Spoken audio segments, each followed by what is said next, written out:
اللہ الرحمن الرحیم السواک مطہرۃ للفم ومرضاۃ للرب۔ آج ہم یہاں سے پڑھیں گے السواک مطہرۃ للفم مرضاۃ للرب۔ السواک مسواک، مطہرۃ یاد رکھنا یہ مصدر میمی ہے، اس میں فاعل کے معنی میں، اور یہ مرضات یہ بھی مصدر میمی ہے، اس میں فاعل کے معنی میں۔ السواک مسواک کرنا، مسواک مطہرۃ پاک کرنے والی ہے، للفم منہ کو، مسواک منہ کو پاک کرنے والی اور رب کو راضی کرنے والی۔ یاد رکھنا یہ حدیث چونکہ مشکات سے لی گئی ہے تو مشکات میں یہ واو نہیں ہے۔ السواک مطہرۃ للفم مرضاۃ للرب، اور یاد رکھنا معتبر کتب کے اندر بھی یہ واو نہیں ہے، معتبر کتب کے اندر۔ تو اصل یہ ہے السواک مطہرۃ للفم مرضاۃ للرب، مسواک مطہرۃ پاک کرنے والی ہے، للفم منہ کو، اور واو کو نہیں پڑھو، مرضاۃ راضی کرنے والی ہے، للرب رب کو۔ یہ ایک ترجمہ، یہ مصدر میمی ہے جو اس میں فاعل کے معنی میں۔ اب دوسرا ترجمہ اس میں آلے کا، السواک مسواک، اب اس کو مطہرۃ پڑھو، مطہرۃ للفم منہ کو پاک کرنے کا آلہ ہے۔ السواک ساک یسوک سواکن مصدر ہے، مسواک کرنا، اور اسی طرح یہاں پر تو یہ جامد ہے، وہ لکڑی جس سے منہ صاف کیا جاتا ہے، اور اصل میں یہ مصدر ہے ساک یسوک سواکن سے مسواک کرنا۔ مطہرۃ یہ مصدر میمی ہے، اس میں فاعل کے معنی میں پاک کرنے والی، اور اس میں آلہ بھی ہو سکتے، مطہرۃ پاک کرنے کا آلہ۔ تو مطہرۃ اس میں مصدر میمی اور اس میں آلہ دونوں ہو سکتے باب فتح سے، طہر یطہر، اور اسی طرح مرضات یہ بھی مصدر میمی باب سمع سے، رضیہ یرضی سے۔ تو لہٰذا اس حدیث کے اندر مسواک کے دو فائدے بیان کیے گئے، ایک دنیاوی فائدہ اور دوسرا اخروی فائدہ۔ دنیاوی فائدہ یہ ہے کہ مسواک منہ کو صاف کرتی ہے، دانتوں کو صاف کرتی ہے، اور اخروی فائدہ یہ ہے کہ مسواک کرنے سے رب راضی ہو جاتا ہے، تو لہٰذا مسواک کرنا چاہیے۔ ترکیب کرتے ہیں، السواک مرفوع لفظاً مبتدا، مطہرۃ مرفوع لفظاً یہ مصدر میمی ہے، مطہرۃ مرفوع لفظاً مصدر میمی ہے جو اس میں فاعل کے معنی میں، تو مطہرۃ مصدر میمی بمعنی اس میں فاعل، اس کے اندر ہی ضمیر مرفوع محلاً اس کا فاعل، آگے لام جارہ فم مجرور لفظاً، جار مجرور مل کر متعلق مطہرۃ مصدر میمی کے جو اس میں فاعل کے معنی میں۔ اب مطہرۃ مصدر میمی اس میں فاعل کے معنی میں، اس میں فاعل اپنے فاعل اور متعلق سے مل کر شیبہ جملہ ہو کر یہ ہوا خبر اول۔ واو میں نے آپ کو بتایا تھا یہ معتبر کتب کے اندر نہیں ہے، مشکات شریف اس کے اندر بھی نہیں ہے، تو مطہرۃ للفم یہ ہوا خبر اول، مرضات مصدر میمی ہے، مصدر میمی جو اس میں فاعل کے معنی میں راضی کرنے والے، اسی طرح مطہرۃ کی طرح، تو مرضات مصدر میمی بمعنی اس میں فاعل، اس کے اندر ہی ضمیر مرفوع محلاً اس کا فاعل، لام جارہ رب مجرور لفظاً، جار مجرور مل کر متعلق مرضات مصدر میمی کے جو اس میں فاعل کے معنی میں۔ اب اس میں فاعل اپنے فاعل اور متعلق سے مل کر شیبہ جملہ ہو کر یہ ہوا خبر ثانی۔ تو السواک مبتدا اپنی دونوں خبروں سے مل کر جملہ اسمیہ خبریہ ہو گیا، تو یہ واو مشکات کے اندر بھی نہیں ہے اور معتبر کتب کے اندر بھی نہیں ہے، اور اگر آپ واو کے ساتھ ترکیب کریں گے تو پھر یہ مطہرۃ للفم یہ معطوف علیہ ہو جائے گا، واو حرف عطف مرضات للرب یہ معطوف ہو جائے گا، پھر معطوف علیہ اپنے معطوف سے مل کر یہ خبر، اور السوا کو مبتدا، مبتدا اپنی خبر سے مل کر جملہ اسمیہ خبریہ ہو جائے گا۔ آگے دیکھیں، الید العلیٰ خیر من الید السفلی، الید العلیٰ، الید العلیٰ اوپر والا ہاتھ، خیر بہتر ہے، من الید السفلی نیچے والے ہاتھ سے، اوپر والا ہاتھ نیچے والے ہاتھ سے بہتر ہے۔ کیا معنی؟ الید العلیٰ اوپر والا ہاتھ یعنی دینے والا ہاتھ، خرچ کرنے والا ہاتھ، کیونکہ خرچ کرنے والا ہاتھ اوپر ہوتے ہیں اور لینے والا ہاتھ نیچے ہوتے ہیں۔ تو الید العلیٰ اوپر والا ہاتھ یعنی دینے والا، خرچ کرنے والا ہاتھ خیر بہتر ہے، من الید السفلی نیچے والے ہاتھ سے یعنی مانگنے والے ہاتھ سے۔ تو اس حدیث کا یہ مطلب ہے کہ دنیا داروں سے سوال کرنا اچھی بات نہیں ہے، سوال کرنا اچھی بات نہیں ہے، دینا چاہیے، مانگنا نہیں چاہیے کسی سے۔ تو الید العلیٰ اوپر والا ہاتھ یعنی دینے والا ہاتھ، خیر بہتر ہے، من الید السفلی نیچے والے ہاتھ سے۔ العلیٰ اور السفلی یاد رکھنا، یہ اس میں تفضیل ہے، علا یعلو علوا سے، علا یعلو العلیٰ یہ اس میں تفضیل ہے، علا یعلو علوا بلند ہونا، اور یہ اعلیٰ کا مؤنث ہے، اعلیٰ کا، اور سفلی یہ اسفل کا مؤنث ہے، یہ باب نصرہ سے ہے، علا یعلو علوا بلند ہونا، اس میں تفضیل ہے، اعلیٰ کا مؤنث ہے، اور السفلی یہ باب نصرہ سے بھی آتا ہے اور کرومہ سے بھی آتا ہے، سفلا یسفل یا سفلا یسفل یا سفولا یسفل، تو یہ بھی اس میں تفضیل مؤنث ہے اسفلو سے۔ تو اوپر والا ہاتھ نیچے والے ہاتھ سے بہتر ہے، یعنی دینے والا ہاتھ، خرچ کرنے والا ہاتھ مانگنے والے ہاتھ سے، لینے والے ہاتھ سے بہتر ہے۔ تو مطلب یہ ہے کہ دنیا داروں سے سوال کرنا اچھی بات نہیں ہے۔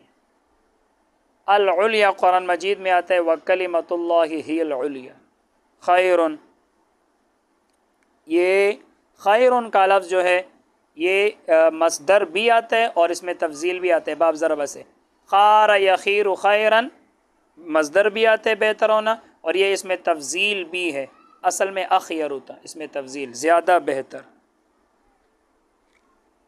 قرآن مجید میں آتا ہے ہوا خیر مما یجمعون، ہوا خیر مما یجمعون، اور السفلی کے بارے میں نے بتا دیا، فَأَرَادُوا بِهِ كَيْدًا فَجَعَلْنَاهُمُ الْأَسْفَلِينَ قرآن مجید میں آتا ہے۔ اس کی ترکیب کرتے ہیں، الید العلیٰ، الید مرفوع لفظاً موصوف، العلیٰ مرفوع تقدیراً صفت۔ آپ کو پتہ ہے کہ یہ ہاتھ مؤنث ہے، اس لیے آگے جو اس کی صفت آ گئی وہ بھی مؤنث آ گئی، العلیٰ آ گئی، اعلیٰ نہیں آیا، تو یہ ہاتھ یہ مؤنث ہے، اس لیے آگے صفت بھی مؤنث۔ تو الید مرفوع لفظاً موصوف، العلیٰ مرفوع تقدیراً، علیٰ موسیٰ کی طرح اس میں مقصور ہے، اس کے آخر میں الف ہے، تو تین حالتوں میں اس کا اعراب تقدیری ہوتے ہیں۔ تو الید مرفوع لفظاً موصوف، العلیٰ مرفوع تقدیراً صفت، موصوف صفت مل کر یہ ہوا مبتدا۔ خیر مرفوع لفظاً اس میں تفضیل ہے، تو خیر مرفوع لفظاً اس میں تفضیل، اس کے اندر ہی ضمیر مرفوع محلاً اس کا فاعل، من جارہ، الید مجرور لفظاً موصوف، السفلی مجرور تقدیراً صفت، موصوف صفت مل کر من جارہ کے لیے مجرور، جار مجرور مل کر متعلق اس میں تفضیل کے۔ اب اس میں تفضیل اپنے فاعل اور متعلق سے مل کر شیبہ جملہ ہو کر یہ ہوا خبر، اور الید العلیٰ یہ مبتدا ہے، مبتدا اپنی خبر سے مل کر جملہ اسمیہ خبریہ ہو گیا۔ آگے دیکھیں، الغیبۃ اشد من الزنا، الغیبۃ غیبت کرنا، اشد زیادہ سخت ہے، من الزنا زنا کرنے سے، غیبت کرنا زیادہ سخت ہے، من الزنا زنا کرنے سے۔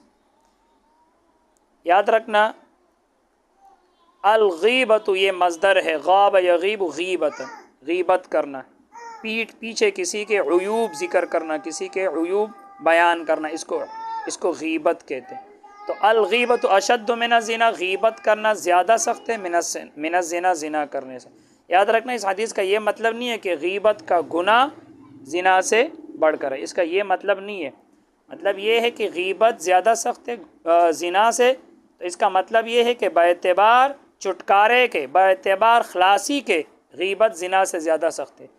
اس لیے کہ اگر کسی نے زنا کر لیا تو وہ آدمی اگر اللہ تعالیٰ سے سچی توبہ کر لے تو اللہ تعالیٰ اس کو معاف کر لے گا، لیکن اگر کسی آدمی نے دوسرے کی غیبت کر لی تو جب تک اس سے معافی نہیں مانگے گا، یہ چونکہ بندے کا حق ہے، جب تک اس سے معافی نہیں مانگے گا، وہ بندہ اس کو معاف نہیں کرے گا، تو پھر اس کی خلاصی مشکل ہے۔ الغیبت اشد من الزنا، اس لیے کہتے ہیں غیبت کرنا زیادہ سخت ہے من الزنا، زنا سے۔ تو یہ کیا معنی؟ یعنی باعتبار خلاصی، باعتبار چھٹکارے کے، زنا سے تو چھٹکارا مل جائے گا، آپ سچی توبہ کر لے چھٹکارا مل جائے گا، لیکن غیبت جس کے آپ نے کی ہے تو اس سے معافی مانگنا پڑے گا۔ اس اعتبار سے غیبت زیادہ سخت ہوا زنا سے، ورنہ باقی گناہ میں تو زنا کا درجہ بڑھ کر ہے۔ الغیبت اشد من الزنا۔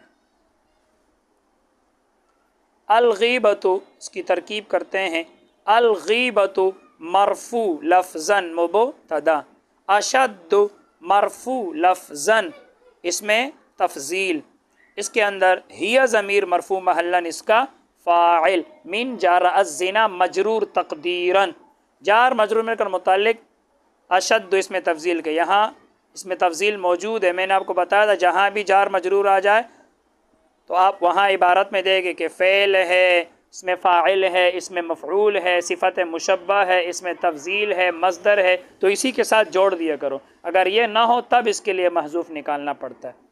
تو جار مجرور میں کر متعلق اشد اس میں تفضیل کے، اب اشد اس میں تفضیل اپنے فاعل اور متعلق سے مل کر شیبہ جملہ ہو کر یہ خبر ہوا، اور الغیبت مبتدا ہے، مبتدا اپنی خبر سے مل کر جملہ اسمیہ خبریہ ہوگی۔ آگے دیکھیں، الطہور شطر الایمان، الطہور پاک رہنا، پاکیزگی، شطر الایمان ایمان کا حصہ ہے، ایمان کا جز ہے۔ الطہور یاد رکھنا یہ مصدر ہے باب فتح کا، طہارا یطہر، طہارا یطہر طہورا پاک رہنا، پاکیزگی۔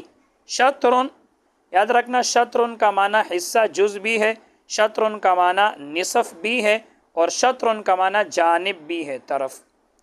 تو الطہور شطر الایمان پاک رہنا، پاکیزگی ایمان کا حصہ ہے۔ ظاہر سی بات ہے پاکیزگی ایمان کا ایک حصہ ہے، تو لہٰذا پاکیزگی اختیار کرنا چاہیے، پاک رہنا چاہیے۔